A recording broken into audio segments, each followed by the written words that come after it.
കൂടിയെന്നോർമകൾ മേയുന്ന തിരുമുറ്റത്തെത്തുവാൻ മോഹം.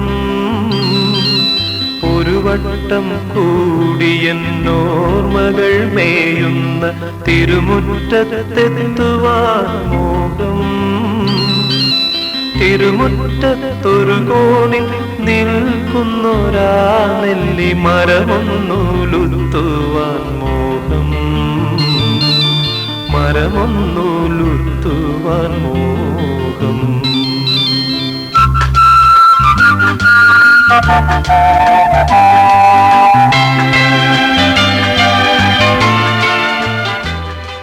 ഞങ്ങൾക്കൊക്കെ കവിത എന്താണെന്ന് ഞങ്ങളുടെ മനസ്സിലേക്ക് കവിത ചൊല്ലിത്തന്ന ഒരു ജനകീയ കവിയായിട്ടാണ് ഞങ്ങൾ സാറിനെ കാണുന്നത്. നിങ്ങൾ ഓരോരുത്തരും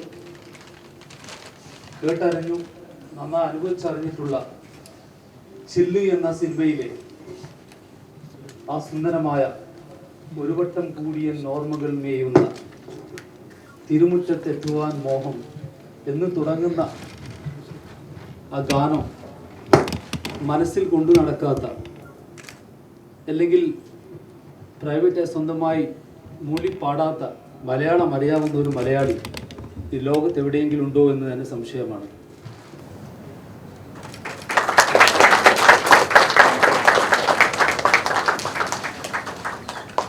He won the Kerala Sahitya Award in 1971, Kendra Sahitya Academy Award in 75, the Vayalar Ramavarma Award in 82, and the most prestigious Padma Shri of the Government of India in 1998.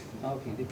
And we all know that he is the best of the lyricists in Kerala. He is a winner of 13 times he won the Kerala State Film Award from 1973 onwards. He is also National Film Award winner. He is also a winner of the Soviet Nehru Award, Elutachin Award, then Ramashraman Trust Award, and there are many other awards. Then the positions held by the esteemed guest of honor. He was the executive member of the Sahitya Academy, Kendra Sahitya Academy in New Delhi. He was the chairman of the Kalamandalam. He was a fellow of Kerala Sahitya Academy, and he held very comfortable positions. He has visited Russia, Yugoslavia, Singapore, USA, Germany, and many other countries. And mostly he was representing the country in international literary events, and which brought pride to every Keralite. NP Vijayaraghavan, English professor, എനിക്ക് ഓർമ്മയുണ്ട്. ഞാനന്ന് മടപ്പള്ളി കോളേജിലായിരുന്നു. അദ്ദേഹം അന്ന് ഇദ്ദേഹത്തെ പറ്റി പറഞ്ഞത്, he came, he saw and conquered. അതൊരു great saying ആണ്, എഡേജായിട്ട് ഉപയോഗിക്കുന്നതാണ്. പക്ഷെങ്കിൽ ആ പ്രൊഫസർ പിന്നെയും പറഞ്ഞു, he conquered the hearts and minds of all the 2000 students in the campus at one stroke എന്നാണ് ഇംഗ്ലീഷ് പ്രൊഫസർ അദ്ദേഹത്തെ കുറിച്ച് പറഞ്ഞതെന്ന്. ബ്രണ്ണൻ കോളേജിന്റെ ഒരു സംഗതി, ഒരു പ്രത്യേകത എന്താണെന്ന് വെച്ചാൽ, ആ സമയത്ത് ഈ കേരളത്തിലെ സാഹിത്യ മണ്ഡലത്തിലെ അതികായകന്മാർ അവിടെ ഉണ്ടായിരുന്നു. സാറെ പോലെ Thayat Sankaran, Karimpuzha Ramakrishnan, professor Thayat Sankaran, professor ONV Kurup, professor MK Sanu, doctor Leelavathi, Vishnu Narayanan Namboothiri English ഡിപ്പാർട്ട്മെൻറ്റിൽ ഉണ്ടായിരുന്നു, പ്രൊഫസർ MN വിജയൻ. അങ്ങനെ കേരളത്തിലെ ഏറ്റവും പ്രഗത്ഭരായ ഡിപ്പാർട്ട്മെൻറ്റായിരുന്നു അന്നത്തെ മലയാളം ഡിപ്പാർട്ട്മെൻറ്റ്. അതിൻ്റെ ഒരു പ്രത്യേകതയാണ് തലശ്ശേരി മെഡിക്കൽ കോളേജിൻ്റെ. സാറടുത്തൊരു പ്രത്യേക റിക്വസ്റ്റ്, 130 വർഷമുള്ള കോളേജാണ് ബ്രണ്ണൻ കോളേജ്. പക്ഷെ അതിന് ഒരു സിഗ്നേച്ചർ സോങ് ഇതുവരെ ഇല്ല. അവിടെ NAAC accreditation, national assessment accreditation കൗൺസിലിന്റെ റീ അക്രഡിറ്റേഷൻ പ്രോസസ്സ് നടക്കുകയാണ്. അപ്പോൾ അവർ പ്രത്യേകമായിട്ട് ഇന്നലെ സാർ ഇവിടെ വരുന്നുണ്ടെന്നും, വക്കാഫിന്റെ മീറ്റിംഗിന് വരുന്നുണ്ടെന്നും, ബ്രീഫിന്റെ മീറ്റിംഗിന് സഹീറും അതിന് ഓഫീസ് പേര് ക്ഷണിച്ചു എന്നും ഇവിടെ വരുന്നെന്ന് അറിഞ്ഞിട്ട് അവിടുത്തെ പ്രിൻസിപ്പൽ പ്രത്യേകമായിട്ടാണ് സാറുടെ ഒരു അഭ്യർത്ഥന ഇവിടെ വെച്ച് പറഞ്ഞു. അത് ഈ സദസ്സിന് മുന്നിൽ വരുവാണ്. ബ്രണ്ണൻ കോളേജിന് വേണ്ടിയിട്ട് ഒരു നല്ലൊരു സിഗ്നേച്ചർ സോങ് സാറ വക. എത്രയും പ്രിയപ്പെട്ട ബ്രണ്ണൻ കോളേജിലെ പൂർവ്വ വിദ്യാർത്ഥികളെയും അവരുടെ കുടുംബാംഗങ്ങളെയും പ്രിയപ്പെട്ട കുഞ്ഞുങ്ങളെയും സുഹൃത്തുക്കളെ, ഇങ്ങനെ ഒരു മുഹൂർത്തം എൻ്റെ ജീവിതത്തിൽ ഉണ്ടാകുമെന്ന് സ്വപ്നത്തിൽ പോലും വിചാരിച്ചിരുന്നതാണ്. ധർമ്മടം കോളേജിൽ, ബ്രണ്ണൻ കോളേജ് എന്ന് പറയുന്നതിൽ ഉപരിയായിട്ട് ധർമ്മടം കോളേജ് എന്നാണ് ഞങ്ങളൊക്കെ പറഞ്ഞുകൊണ്ടിരുന്നത്. കാരണം എനിക്ക് മുൻപ് അവിടെ ഇംഗ്ലീഷ് പ്രൊഫസറായിരുന്ന professor E Kumarapilla sir Dharmadam Dharmasankatam എന്ന് ഒരു കവിത എഴുതിയിട്ടുണ്ട്. കാരണം അദ്ദേഹത്തെ ഏതാണ്ടൊരു പണിഷ്മെൻറ്റ് ട്രാൻസ്ഫർ പോലെയാണ് ബ്രണ്ണൻ കോളേജിലേക്ക് അയച്ചത്. അവിടെ അദ്ദേഹത്തിന് പല വിഷമങ്ങളും ഉണ്ടായി. ഒരു പ്രത്യേക ജീവിതശൈലിയിൽ കഴിഞ്ഞു പോകുന്ന ഒരാൾക്ക് കുടുംബനെ അതുമായി പൊരുത്തപ്പെടാത്ത മറ്റൊരു ജീവിതശൈലിയിൽ ചെന്ന് വിടുമ്പോഴുണ്ടാകുന്ന ചില ധർമ്മ സങ്കടങ്ങൾ. അതുകൊണ്ടാണ് ധർമ്മടത്തോട് ഒരു തരത്തിലും അദ്ദേഹത്തിന് വെറുപ്പോ ഒന്നും ഉണ്ടായിട്ടല്ല. പക്ഷേ ഈ പണിഷ്മെൻറ്റ് ട്രാൻസ്ഫർ എന്ന് പറയുമ്പോൾ അത് സ്വർഗത്തേക്കായാൽ പോലും ധർമ്മസങ്കടമാണ്. അതുകൊണ്ടാണ് അദ്ദേഹം ധർമ്മടം ധർമ്മസങ്കടം എന്ന് ഞങ്ങളൊക്കെ ഇങ്ങനെ പറയുന്ന ഒരു കവിതയുണ്ടായിരുന്നു. അങ്ങനെ ഒരു ധർമ്മസങ്കടത്തേക്കാണല്ലോ പോകുന്നത് എന്ന പൂർവ്വ വിചാരത്തോടുകൂടിയാണ് ഞാനും ബ്രണ്ണൻ കോളേജിലേക്ക് വരുന്നത്. കാരണം യഥാർത്ഥത്തിൽ അത് അന്നത്തെ ബഹുമാന്യനായ വിദ്യാഭ്യാസ മന്ത്രി, ഞാൻ 25 വർഷം യൂണിവേഴ്സിറ്റി കോളേജിൽ വിദ്യാർത്ഥികളുമായിട്ട് വളരെ നല്ല നിലയും ഗമ്യമായ നിലയും അവർക്ക് ഇഷ്ടപ്പെട്ട ഒരു അധ്യാപകനായി കഴിയുന്നതിനുള്ള ചില ആളുകളുടെ അസൂയയും സഹിഷ്ണുതയും കൊണ്ട് എന്നെ ഒന്ന് മാറ്റണം. അതിനൊരു കാരണം കണ്ടുപിടിക്കാനൊന്നുമില്ല. വിദ്യാർത്ഥികൾക്ക് ഇഷ്ടമാണ്. അവിടെ നിന്ന് ഏറ്റവും കൂടുതൽ ഫസ്റ്റ് ക്ലാസ്സോടുകൂടി MA കുട്ടികൾ പാസ്സാകുന്നു. അപ്പോൾ അതിന് ഒരു അധ്യാപകൻ എന്നുള്ള നിലയ്ക്ക് ഒരു തരത്തിലും കുറ്റപ്പെടുത്താനൊന്നുമില്ല. പിന്നെ ഒരു അധ്യാപകൻ എന്ന നിലയ്ക്ക് കുറ്റം കണ്ടുപിടിക്കാൻ അവർ ശ്രമിച്ചത് സിനിമയ്ക്ക് പാട്ടെഴുതുന്നു എന്നതായിരുന്നു. 10 വർഷക്കാലം സിനിമയ്ക്ക് പാട്ടെഴുതാതെയും. കാരണം ഞാനൊരു അധ്യാപകൻ്റെ ജോലിയാണ് കൂടുതൽ ഇഷ്ടപ്പെട്ടത്.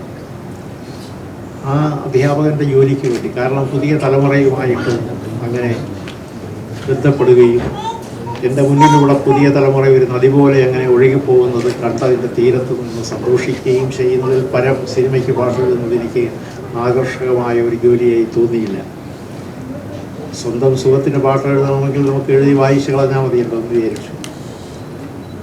അങ്ങനെ അതും പറ്റാതെ വന്നപ്പോൾ അന്ന് അച്യുതമേനോൻ മുഖ്യമന്ത്രിയും CS മുഹമ്മദ് കോയ സാഹിബ് വിദ്യാഭ്യാസ മന്ത്രിയുമായിരുന്ന കാലത്ത് ഞാൻ അവരോട് എൻ്റെ ഈ വൈഷമ്യം പറഞ്ഞു. ഞാൻ 4 പേർക്ക് ഇഷ്ടമുള്ള പാട്ടൊക്കെ എഴുതുന്ന ഒരാളെന്നാണ് വെച്ചിരിക്കുന്നത്. പക്ഷേ ഗവൺമെൻറ് ഉദ്യോഗസ്ഥനായതുകൊണ്ട് ഇത് എഴുതാൻ പാടില്ല എന്നൊരു വകുപ്പുണ്ട് KSRൽ. അതുകൊണ്ട് എനിക്കൊരു പ്രത്യേക സാങ്ഷൻ തന്നാൽ ഞാനത് തൊഴിലായിട്ട് സ്വീകരിക്കില്ല.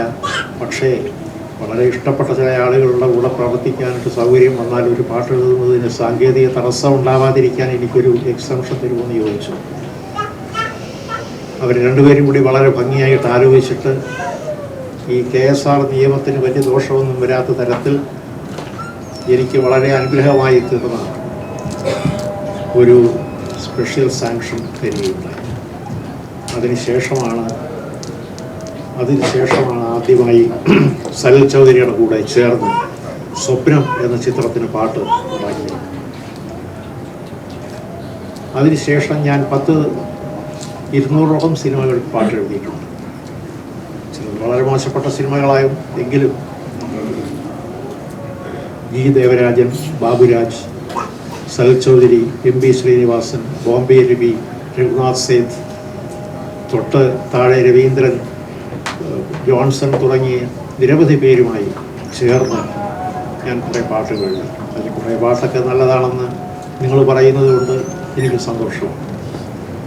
പക്ഷേ ഈ സിനിമ പാട്ടെഴുതുന്നതിന് വേണ്ടി ഒരു ദിവസം പോലും എൻ്റെ ജോലി ഞാൻ മുടക്കുകയോ അതാണ് പ്രധാനം എന്ന് കരുതി എൻ്റെ ഒരു ക്ലാസ്സെങ്കിലും മുടക്കുകയോ ഞാൻ ചെയ്തിട്ടില്ല. വളരെ കഷ്ടപ്പെട്ടാണ് ഞാൻ ഈ സിനിമയ്ക്ക് പാട്ടെഴുതിയത്. ശനിയും ഞായറും മാത്രം വിനിയോഗിച്ചുകൊണ്ട് പലപ്പോഴും സൽച്ചവരി പോലെയുള്ളവർ പോലും തിരുവനന്തപുരത്ത് വന്ന് എൻ്റെ വീട്ടിൽ വന്നിരുന്ന് പാട്ടുകൾ ഉണ്ടാക്കുകയൊക്കെ ചെയ്തിട്ടുണ്ട്. അങ്ങനെ അവരെന്നെ സഹായിക്കുകയാണ് ചെയ്തത്. ദേവരായൻ എൻ്റെ കുട്ടിക്കാലം മുതലൊക്കെയുള്ള സുഹൃത്തുമാണ്. ബാബുരാജ് പോലും തീവണ്ടി കയറി തിരുവനന്തപുരത്ത് വരുമായിരുന്നു. പക്ഷേ ബാബുരാജുമായിട്ട് ഞാൻ നാടകത്തിനാണ് കൂടുതൽ ഉണ്ടാക്കിയിട്ടുള്ളത്. സൃഷ്ടിതൻ സൗന്ദര്യം തിരിച്ചാറിനായി എന്നുള്ള സാമാന്യം അറിയപ്പെടുന്ന ആ ഒരു പാട്ടും അതുപോലെ ചിലത് മാത്രമേ സിനിമയ്ക്ക് വേണ്ടി എഴുതിയിട്ടുള്ളൂ. പക്ഷേ എൻ്റെ വലിയ സുഹൃത്തായിരുന്നു. അങ്ങനെ ഒരു പ്രത്യേകമായ ഒരു അധ്യാപനം എന്ന് പറയുന്നതിനെ ഏറ്റവും കൂടുതൽ സ്നേഹിച്ച ഒരു വ്യക്തിയാണ് ഞാൻ. എനിക്ക് ഏറ്റവും ഇഷ്ടം രാവിലെ 10 മണിയാവുമ്പോൾ അല്ലെങ്കിൽ 9:30 മണിയാവുമ്പോൾ, അത് കോളേജിൻ്റെ സമയം അനുസരിച്ച് വിദ്യാർത്ഥികളുടെ മുമ്പിൽ ചെന്ന് സംസാരിക്കുമ്പോൾ ഉണ്ടാകുന്നത് പോലെ ഒരു സുഖം ജീവിതത്തിൽ ഇല്ല എന്ന് തന്നെ പറയാം. അതിന് തുല്യമായ മറ്റൊരു സുഖം ഉണ്ടെങ്കിൽ അത് സാമാന്യം തൃപ്തികരമായ ഒരു കവിത എഴുതി സ്വയം വായിച്ചു നോക്കുമ്പോഴുണ്ടാകുന്ന ഒരു സുഖം.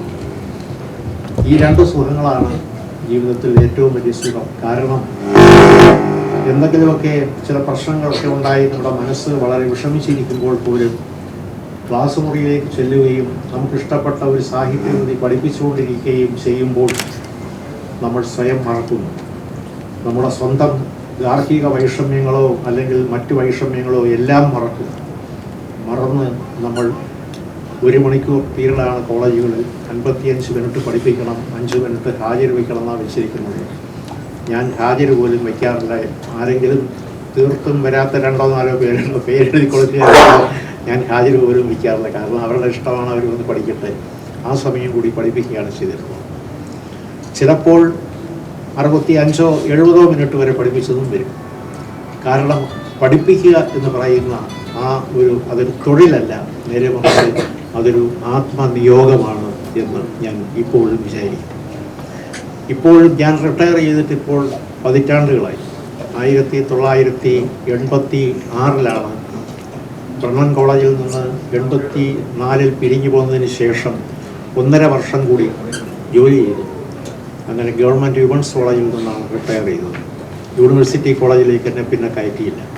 അന്നത്തെ മന്ത്രിയുടെ ഒരു കലാപരിപാടിയായിരുന്നു അത് എന്ന് വിചാരിച്ചത്. അങ്ങനെ വിമൻസ് കോളേജിൻ്റെ വടക്കേ ഗേറ്റിൽ നിന്ന് പെൺകുട്ടികളാകുമ്പോൾ അവർക്കൊരു പ്രത്യേകതയുണ്ട്. അവർ കണ്ണുനീരോടുകൂടിയൊക്കെയാണ് യാത്രയാക്കുക. ആൺകുട്ടികളെ പോലെയല്ല. കുറേയധികം പെൺകുട്ടികൾ, അവരൊക്കെ ഇപ്പോൾ വലിയ നേതാക്കന്മാരുണ്ട്, അസംബ്ലി മെമ്പർമാരുണ്ട്, പാർലമെൻറ്റിൽ വരെ പോയവരുണ്ട്. അങ്ങനെയൊക്കെ ഉള്ള ഈ കുട്ടികൾ വളരെ കണ്ണുനീരോടുകൂടി തിരുവനന്തപുരം ഗവൺമെൻറ് വിമൻസ് കോളേജിൻ്റെ വടക്കേ ഗേറ്റിൽ നിന്ന് എന്നെ യാത്രയാക്കിയതും തലശ്ശേരി ഗവൺമെൻറ് കോളേജിൽ നിന്ന് ട്രാൻസ്ഫർ വാങ്ങി തിരുവനന്തപുരത്തേക്ക് സ്വന്തം താമസം അവിടെ ആയതുകൊണ്ടാണ് പോകുമ്പോൾ അവിടുത്തെ MA-ക്ക് പഠിക്കുന്ന വിദ്യാർത്ഥികൾ മുഴുവനും ആ പ്ലാറ്റ്ഫോമിൽ, ഞാൻ കയറുന്ന ട്രെയിൻ വന്ന് നിൽക്കുന്ന പ്ലാറ്റ്ഫോമിൽ പെട്ടെന്ന് ഒരു 10 മിനിറ്റ് മുമ്പ് എവിടെ നിന്നൊക്കെയോ വന്ന് കുളിച്ചെന്നൊക്കെ ആയിട്ട് വന്ന് യാത്രയാക്കിയതും ML വിജയൻ അവരുടെയൊക്കെ നേതാവായിട്ടും പിന്നെ ഒരു ഗോപാലനുണ്ടായിരുന്നു, ഗോപാലൻ മാസ്റ്റർ, അവരൊക്കെ അവിടെ നിന്നതുമൊക്കെ ഇപ്പോഴും ഇന്നലത്തെ പോലെ ഞാൻ ഓർക്കുന്നു. അവരിൽ പലരും ഇന്നില്ല, അതിൻ്റെ ദുഃഖം എനിക്കുണ്ട്. എന്നോടൊപ്പം സഹാധ്യാപകരായിരുന്ന പലരുമില്ല. എൻ്റെ ഗുരുക്കന്മാരും സഹപ്രവർത്തകരുമായി തീർന്നവരുണ്ട്, അവരിൽ പലരും ഇന്നില്ല. ഇവരിൽ പലരെയും യാത്രയാക്കുന്നതിന് പോയിന്റ് വന്നതിൽ ദുഃഖമുണ്ടെങ്കിലും ഒന്ന് മാത്രം ഞാൻ പറയാൻ ആഗ്രഹിക്കുന്നു, ചുരുക്കി പറയുകയാണ്.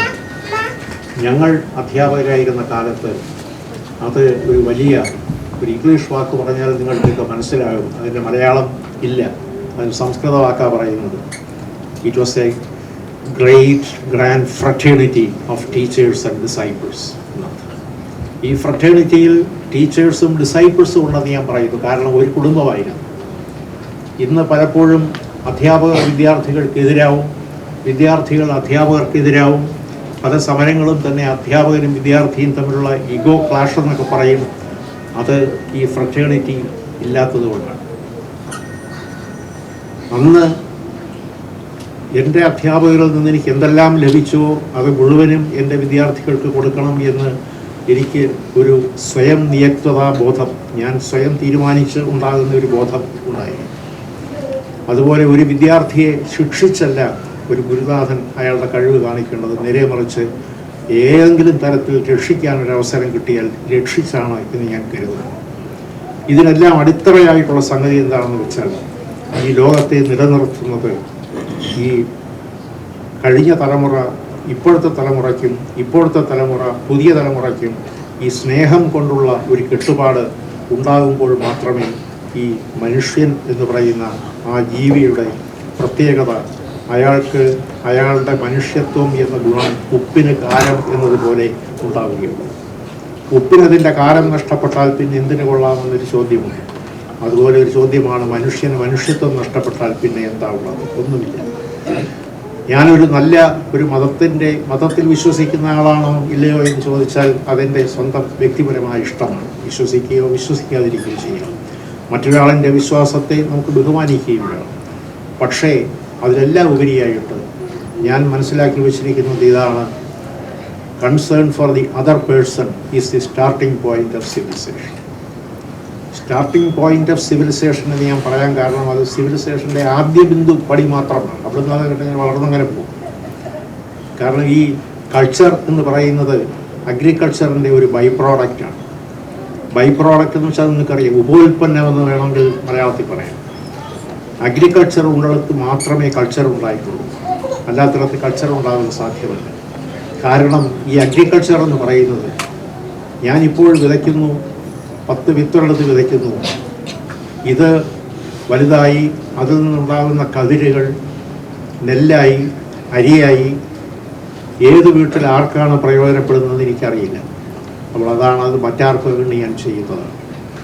അതുപോലെ ഞാൻ എന്തെങ്കിലും ഒരു കൃത്യം ഈ കൃഷി എന്ന് പറയുന്ന വൃത്തിയിൽ ഏർപ്പെട്ടിരിക്കുന്ന മനുഷ്യൻ ചെയ്യുന്ന ആ പ്രവൃത്തി അയാളുടെ കുഞ്ഞുങ്ങൾക്ക് മാത്രം വേണ്ടിയുള്ളതല്ല, നേരെ മറിച്ച് മറ്റാർക്കോ വേണ്ടി, അജ്ഞാതരായ അദൃശ്യരായ അന്യരായ ആർക്കോ വേണ്ടി കൂടി ചെയ്യുന്ന പണിയാണ്. അതാണ് മറ്റുള്ളവർക്ക് വേണ്ടി ചെയ്യുന്ന ഒരു ജോലിയാണ്.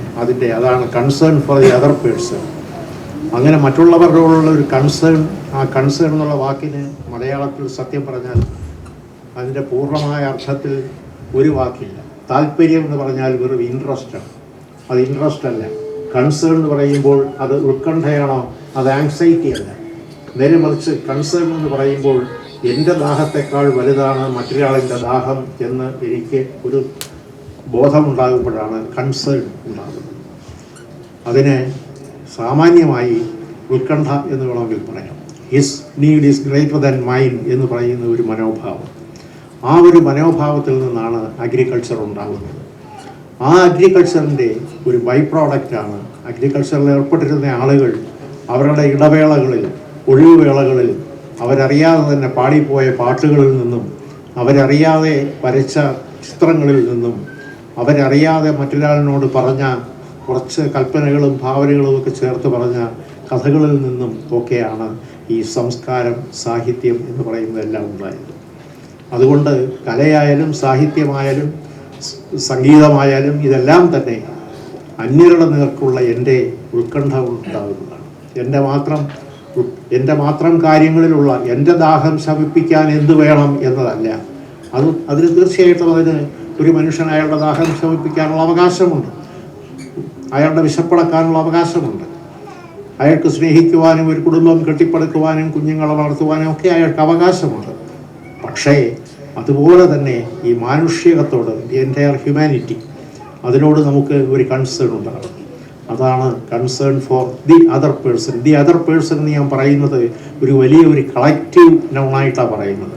ദി അതർ പേഴ്സൺ അത് സിംഗുലർ അല്ല, നേരെ മറിച്ച് അത് ഒരു വലിയ ബഹുവചനമാണ്, ബഹുവചനമാണ്. ദി അതർ പേഴ്സൺ അതൊരു മൾട്ടിറ്റ്യൂഡാണ്. ആ മൾട്ടിറ്റ്യൂഡിനോട്, അതായത് ജനങ്ങളോട്, അതേത് ജനങ്ങൾ, എൻ്റെ വില്ലേജിലെ അല്ല, എൻ്റെ നാട്ടിൻപുറത്തെയോ നഗരത്തിലെയോ എൻ്റെ സംസ്ഥാനത്തിലെയോ എൻ്റെ രാഷ്ട്രത്തിൻ്റെ തന്നെയോ അല്ല, നേരെ മറിച്ച് ഈ ലോകത്തെമ്പാടുമുള്ള മനുഷ്യരുടെ നേർക്ക് എനിക്ക് ഒരു ഏകീഭാവം ഉണ്ടാവണം. ഒരു എമ്പതി എന്ന് ഇംഗ്ലീഷിൽ പറയും. അവരുടെ ഭാവങ്ങളും ദുഃഖങ്ങളും സുഖങ്ങളും ഒക്കെ ആയിട്ട് നമുക്കൊരു അനുതാപം ഉണ്ടാകണം എന്നർത്ഥം. അതിന് രാഷ്ട്രമീമാംസ പ്രകാരം പൊളിറ്റിക്കലായിട്ടൊക്കെയുള്ള എന്തെല്ലാം തടസ്സങ്ങളുണ്ടായാലും മനസ്സുകൊണ്ട് നമ്മൾ യോജിക്കണം, ഒന്നിച്ചേരണം. ഇപ്പോൾ ഇവിടെ എൻ്റെ മുമ്പിലിരിക്കുന്ന അങ്ങ് അകലെ കേരളത്തിലെ ഒരു പഴയ പട്ടണത്തിൻ്റെ പ്രാന്തപ്രദേശത്ത് ബ്രണൻ എന്നൊരു സായിപ്പ് നീന്തി കയറി വന്ന് അയാളുടെ ഭാഷയോടുള്ള സ്നേഹം കൊണ്ട് ഇംഗ്ലീഷ് പഠിപ്പിക്കാനായിട്ട് അയാളുടെ കയ്യിലുണ്ടായിരുന്ന ഏതാനും 1000 ഉറുപ്പിക, അന്ന് 1000 ഉറുപ്പിക 10,000 ഉറുപ്പിക ഒരു വലിയ തുകയായിരുന്നു. അത് നിക്ഷേപിച്ചുണ്ടാക്കിയ ആ കോളേജിൽ പഠിച്ച ആളുകൾ അവിടെ ആ മാതൃവിദ്യാപീഠത്തെ ഓർത്തുകൊണ്ട് വിദൂരമായ ഈ സ്ഥലത്ത് വന്ന് അവരും കുടുംബങ്ങളും ഒന്നിച്ചിരിക്കുകയും കുറച്ചു കാലം അവിടെ വന്ന് പഠിപ്പിച്ചിരുന്ന ഒരാളിനെ ഇവിടെ ക്ഷണിച്ചുകൊണ്ട് വന്ന് നിങ്ങളോട് സംസാരിക്കാൻ ഈ അന്തിമയക്ക് നേരത്ത് ആവശ്യപ്പെടുകയും ചെയ്യുമ്പോൾ അതിൻ്റെ പിന്നിലൊരു വികാരമുണ്ട്. ആ വികാരമാണ് സ്നേഹം, സൗഭ്രാത്രം, ഫ്രറ്റേണിറ്റി എന്നൊക്കെ പറയുന്നത്. ആ ഫ്രറ്റേണിറ്റി എന്ന് പറയുന്നതിനെ ഊന്നാതെ ഇവിടെ മതമില്ല. അതേ സമയത്ത് നിങ്ങൾ ഓരോരുത്തരും നിങ്ങളുടെ ഇഷ്ടപ്രകാരം ഓരോ മതത്തിൽ വിശ്വസിക്കുന്നു. അതിനുള്ള സ്വാതന്ത്ര്യം നിങ്ങൾ പരസ്പരം അനുവദിച്ചു കൊടുക്കുന്നു. അവിടെയാണ് ഈ മതത്തിൻ്റെയും മഹത്വം. മറ്റൊരാളിൻ്റെ മതത്തെ ബഹുമാനിക്കാൻ പഠിപ്പിക്കുന്നതാണ് മതത്തിൻ്റെ മഹത്വം. ഈ മതം എന്ന് പറയുന്നത് തന്നെ മനുഷ്യ ചരിത്രത്തിൽ ഒരു വലിയ പങ്ക് വഹിച്ചിട്ടുള്ള ഒരു സംഗതിയാണ്. അല്ലാതെ ചരിത്രത്തിൽ നിന്ന് അതിനെ ബഹിഷ്കരിക്കാൻ ആർക്കും സാധിക്കില്ല. ഞാനൊരു പ്രത്യേക മതത്തിൽ വിശ്വസിക്കുന്നോ ഇല്ലയോ എന്നുള്ളത് മറ്റൊരു കാര്യമായിരിക്കാം. ഞാനൊരു യുക്തിവാദിയായിരിക്കാം, അല്ലായിരിക്കാം, അതെന്തുമാവട്ടെ, അതെൻ്റെ വ്യക്തിപരമായ കാര്യമാണ്. പക്ഷേ ഈ മതം എന്ന് പറയുന്നതിനെപ്പറ്റി ഞാൻ മലയാളം MA മാത്രമേ പഠിച്ചിട്ടുള്ളൂ.